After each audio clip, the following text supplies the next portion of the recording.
What is going on, brothers and sisters? This is going to be a fabulous Rockney cast. We're going to cover the atomic habit of fasting, and I'm going to give you a tip at the end, and I'm also going to give you a Bible verse related to fasting, because fasting is something that's totally transformed my life.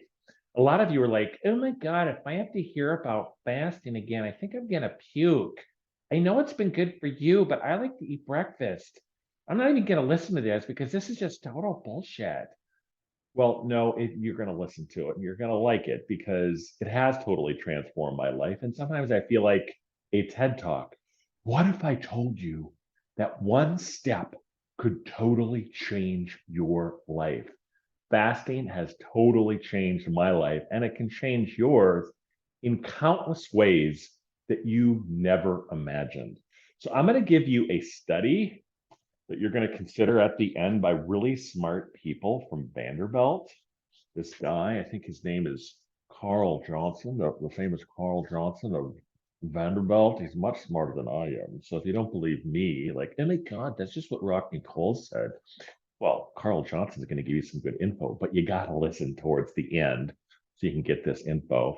And I'm going to give you a Bible verse, and you're going to really like the Bible verse that I'm going to read. And I'm also going to talk about Jesus. So it's going to be a good one. So the reason why I'm so TED Talkish about fasting is that I just want to share a little bit with you with my personal journey on how it totally transformed my life. I was like 300 pounds and I gained a little bit of weight back, but not as much. I still look pretty good, at least I think I do. And I came across the fasting app, as some of you may know, on Facebook. And they said, if you do a 16-hour fast every day, you can have increases in human growth hormone. You can get rid of your type 2 diabetes. You can add muscle and you can totally transform your life simply through skipping breakfast. And I was like, oh my God, that can't be that can't be true. It's total lie. It's total bullshit. Well, I started fasting and I'm telling you, people, it is like miraculous. 2 years in, and the Fastic app, I've been hoping that they would sponsor me sometime because it was the Fastic app. I think it's out of Germany. They talk like this. They're from Berlin and they like wear their like name is Dieter and they did this app and they want the fucking Americans to learn how to like look slim because we all look really fat. But in any event, so I use the Fastic app. They haven't given me any money yet. But basically, here I am 2 years in, and everything they said about fasting turned out to be true. When I started fasting, I weighed 305 pounds. I had type 2 diabetes. I was fat. Some of my friends said I looked bloated, and my face was all red, like all the time. I had dark circles under my eyes. I was a total wreck. I mean, I wasn't a total wreck. I had served on city council, but I kind of had that like middle age, like kind of tired. I could really work. I don't know. My energy wasn't really there. And basically, within 6 weeks, I started seeing results. And by 12 weeks, people were like, oh my God, what are you doing? And it really was as simple as beginning to fast. And what is fasting? Fasting is an atomic habit that you can do to totally transform your life. Now, first off, fasting is not starving. Okay, these are two totally different things. Fasting is not dysfunction. No, fasting is the voluntary cessation of eating calories. The things that will break your fast would be anything that has a calorie. Technically, you're breaking your fast. You can drink coffee, you can drink green tea, you can drink water, you can have a little bit of salt. And as long as it doesn't have a calorie, it will not break your fast. And there's a lot of reasons why that is, but the simplest way to start and is basically just to skip breakfast. And we'll get into some of the science versus skipping breakfast versus the social norms. And I'm gonna share this little study from the professor. He looks like a nice professor. You know, so many professors like professor. He looks very approachable, Carl Johnson. So, we're going to talk about whether you should skip breakfast or skip dinner, and whatever works for you is what ultimately you're going to do. Because, all the health people are like, oh, yeah, well, whatever works for you, you can go ahead and do that. So, why is fasting? Why does it work? And you can look into it, but it's more complicated than just, oh my God, I'm just not eating as many calories. No, it works because when your body absorbs calories, especially carbs, you shoot off insulin. Insulin is a hormone in your body that's excreted, I believe it's by your pancreas. I'm not a doctor, but it shoots insulin into your body to absorb the nutrients into your cells. And so carbs are particularly insulin spiking. Fat is the least insulin spiking. And protein is in the middle of carbs and fats in terms of how much it's going to spike your insulin. So when you don't eat carbs and when you don't eat food, your body is not producing insulin. And I'm sorry, there's a damn train. I live in a really small town with a railroad track, and I live on the other side of the railroad track. So I'm going to pause and then hopefully I'll get some damn quiet around here. So that damn train stopped. So I can actually resume my podcast. So fasting works more than just calorie restriction. So when you don't eat food, initially your body's like, oh my God, where's the food? And then basically what it does is it usually takes up your stores of glycogen after a period of time. And glycogen is the stuff that's stored in your liver for extra energy when you are getting low on energy, because your body is this constant glucose and energy hog. After a while, though, when your body has used up and absorbed all of those glycogen in your liver, your body's like, oh my gosh, if I don't do something, I'm gonna die. Now, what happens when your body realizes it doesn't have any readily available energy left, either in the recently ingested food or in the liver? What it does is it sends a signal to your fat, because your fat is your stored energy. And that is where your body then produces these new things called ketones for your energy. And it's so cool. And your fat gets oxidized. That is, it gets used up. It gets burned, just like wood gets burned in when you light it up. It gets burned and released back into your body in the form of energy and ketones. Your brain needs the glucose, and so it also does gluconeogenesis, and it creates new glucose for your body. And it can do this for a long time. You can survive. Now, I think, we've talked about in some of my other podcasts about probably who shouldn't fast.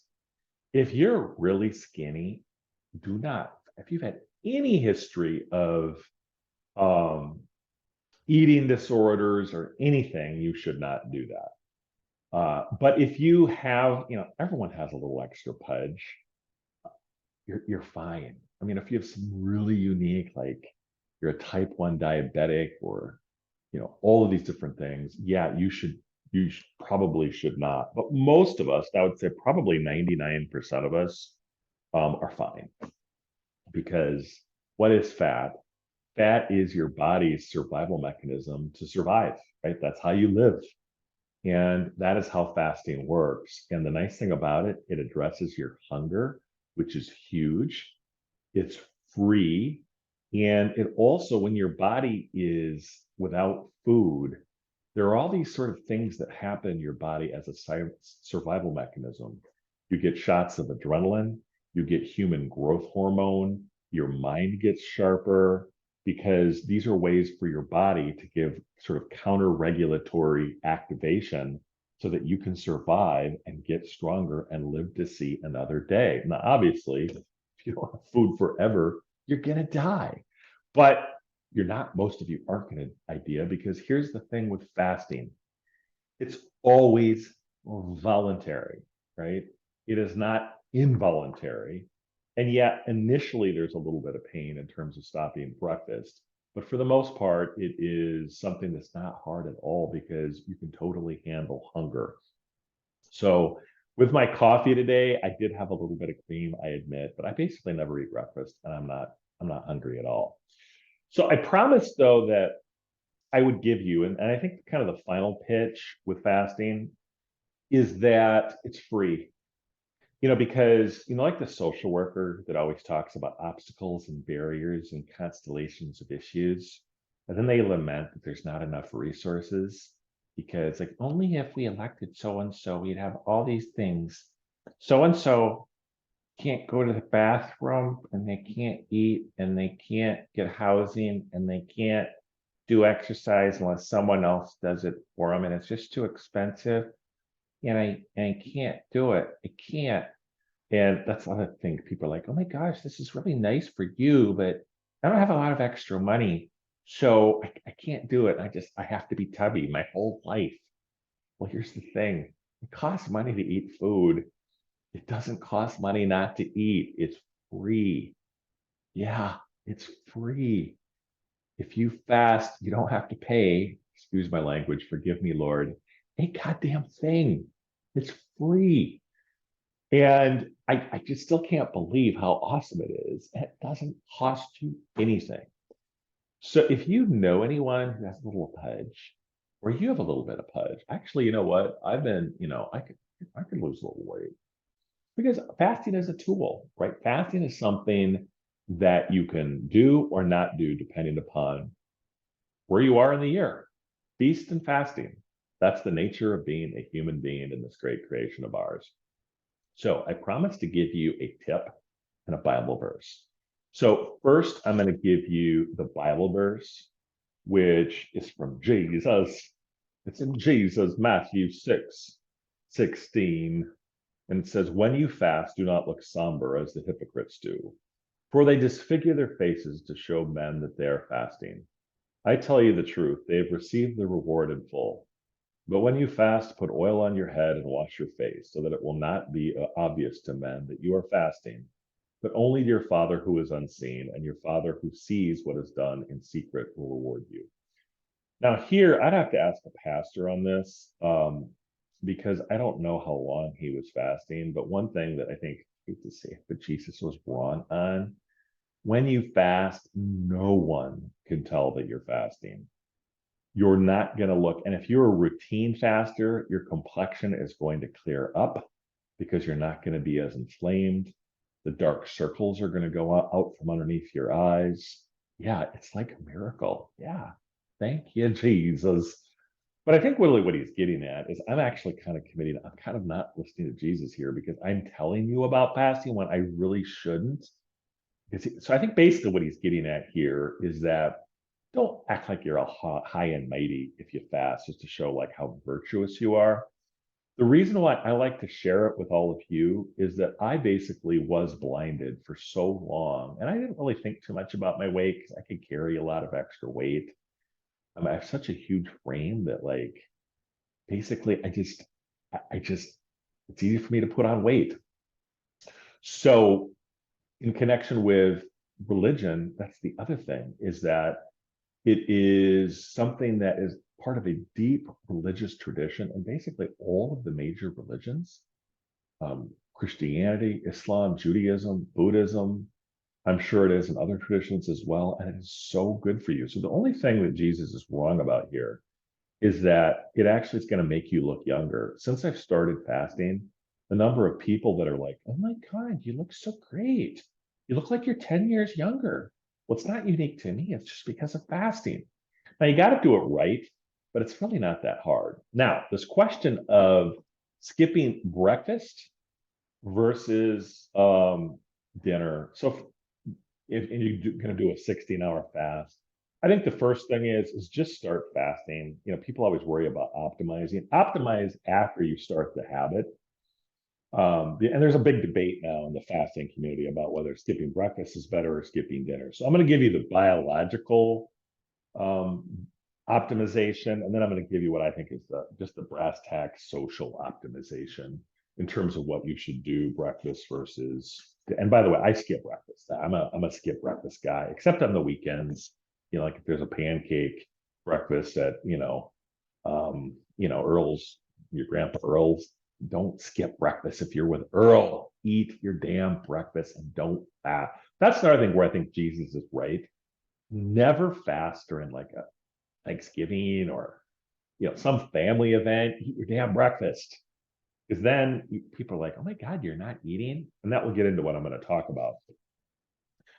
But here's the biological. There's a journal article from 2020 done by the Dr. Carl Johnson from Vanderbilt University.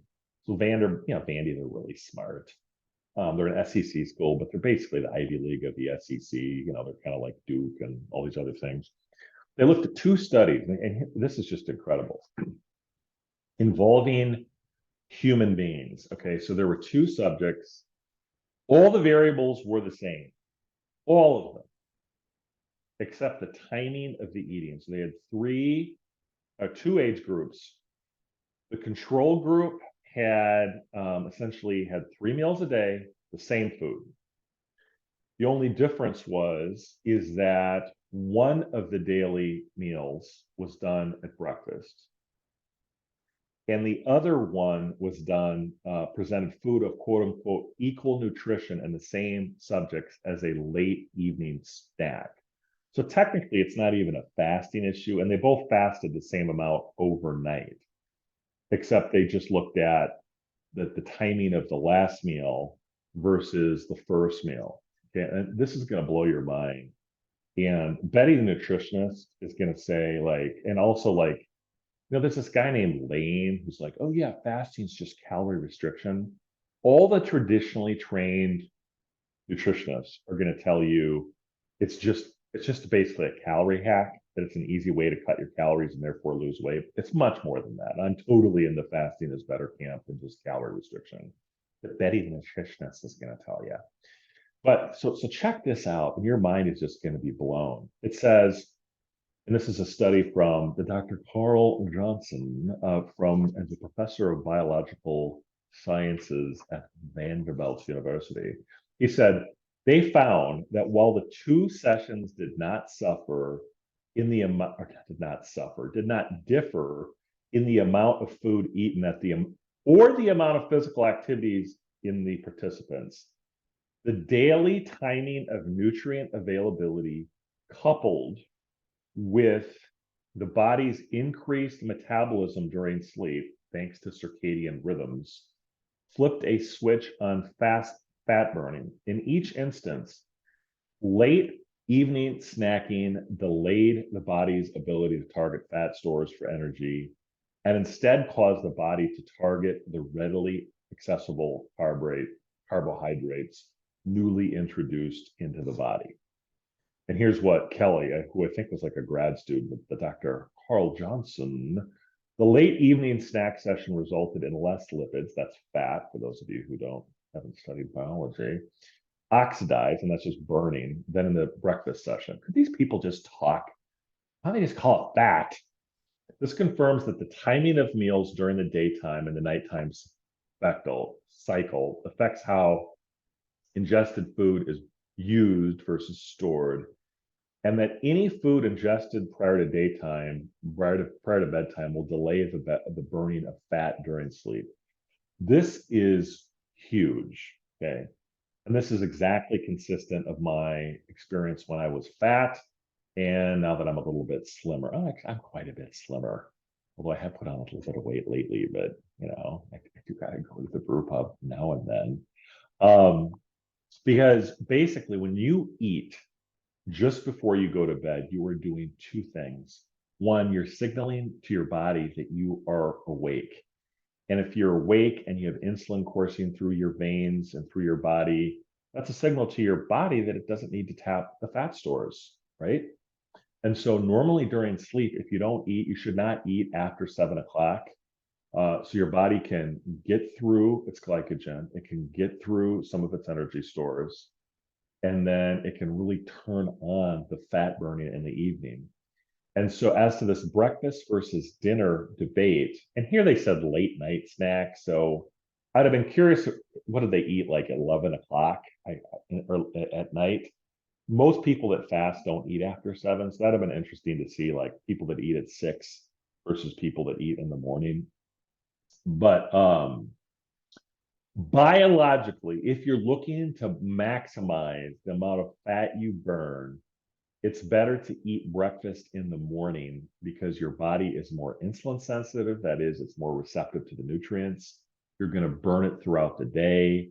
And then if you stop eating with it at lunch, for example, by the time you go to bed, let's say you go to bed at 9 or 10 o'clock, 9 to 10 hours later, your body's going to be pretty much done with a lot of the carbohydrates that you have eaten, and it's going to burn even more fat during the evening. So if you're looking at the biological issue, eat breakfast and skip dinner. But we all know, like if you're married or you got a significant other, you're not going to skip dinner because there's the social component to it. And here you always have to take that into consideration. In the evening, you're eating with your family. So, which there's also super big sociological benefits with that. So I am a breakfast skipper because who gives a shit about breakfast? I mean, it's like, who cares, right? But for dinner, it's with family, spouse, or your significant other, your kids.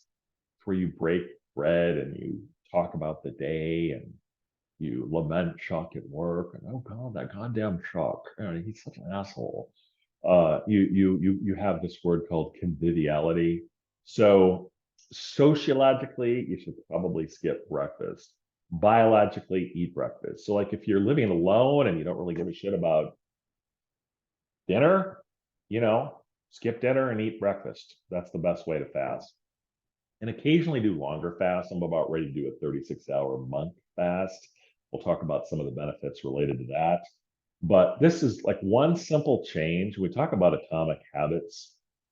So many of these atomic habits related to your well-being are free. The after dinner walk is free. The act of not drinking a bottle of wine every night is free, and you'll save money. The act of optimizing your sleep is free. The act of your fasting is free. They don't cost anything, and they even save your money. And there's a whole bunch of other benefits, but this podcast can't go on forever. I'll do some other ones on the other benefits of fasting occasionally. But so that's it. That's this episode on fasting. Try it. Skip breakfast. Now, it does take a little while, but do skip it. And even if you don't want to fast let's say like, oh, the hell with you, I'm not going to fast. Then do it for religious reasons. Do it just occasionally, change up your health. It will help you appreciate food. I think reset your relationship with food and give you a healthy relationship to food. And at some point, I think I'm going to do, God rest her soul, Karen Carpenter. I think the fear of eating disorders and bulimia is really a totally separate category, and is not a result of fasting. It is, I think, if you otherwise are a healthy, red-blooded American male or female, it shouldn't be an issue for you. I don't think it's going to start most of the eating disorders, I think, start from a different source, not from fasting, certainly not a healthy, because fasting is not eating and it's not starving. It's resetting to when you eat. That's really all it's getting at. So if you hear that critique, it's total bullshit. Most of the time, people who have never fasted. So I hope you found this episode as enjoyable as I did in putting it together. I know it's been a while since I put one out, but I've had a lot of things on the agenda. I got to make a living. In order for me to grow this podcast, you got to recommend it to other people. I do see there's more international listeners like Dita from Berlin. And yeah, he's like, oh yeah, this fucking American podcast is total bullshit. Well, Dita, if you're listening in Aachen or Munchen or Berlin, I recommend it to whoever the hell your other friends are while you're pounding a Hefeweizen. If you're in Glasgow and you're drinking a little whiskey, recommend it to your friends in Scotland. Or there's a few of you in Canada. So if you're like, hey, oh yeah, I'm having a Labatt's. Yeah, there's this crazy American down there, and he's a pretty darn good guy, but he's not as funny as he thinks he is. Hey, so recommend it to like, my name's Rick from Toronto, and I'm a banker for the Bank of Canada. It could really help. So recommend it to other people, and I can put on some more high quality content because I do. I have an infinite amount of gratitude to each and every one of you, especially if you've made it this far. Reach out to me, rockneycast@gmail.com, rockneyfull@gmail.com with your show comments, different topics you would like to do. So much gratitude to you. I know you have a lot of choices. I know it's been a while, but we are going to grow this podcast, and it's going to be one of the top podcasts in the Midwest. It really is, maybe the world. So that's it for this episode of the Rockney Cast. And my next episode is going to be on time. You know, that scene with Red and Andy Dufresne? Time. Time, our most valuable asset, and yet the one that we waste the most. So we're going to talk about time on my final episode on atomic habits and the mastery of time. And I hope you'll find it as enjoyable as I am. If you enjoyed this podcast, please give me a favorable review, Apple, Spotify, and continue to recommend it to your friends, including you, Dita. Until next time on the Rockcast.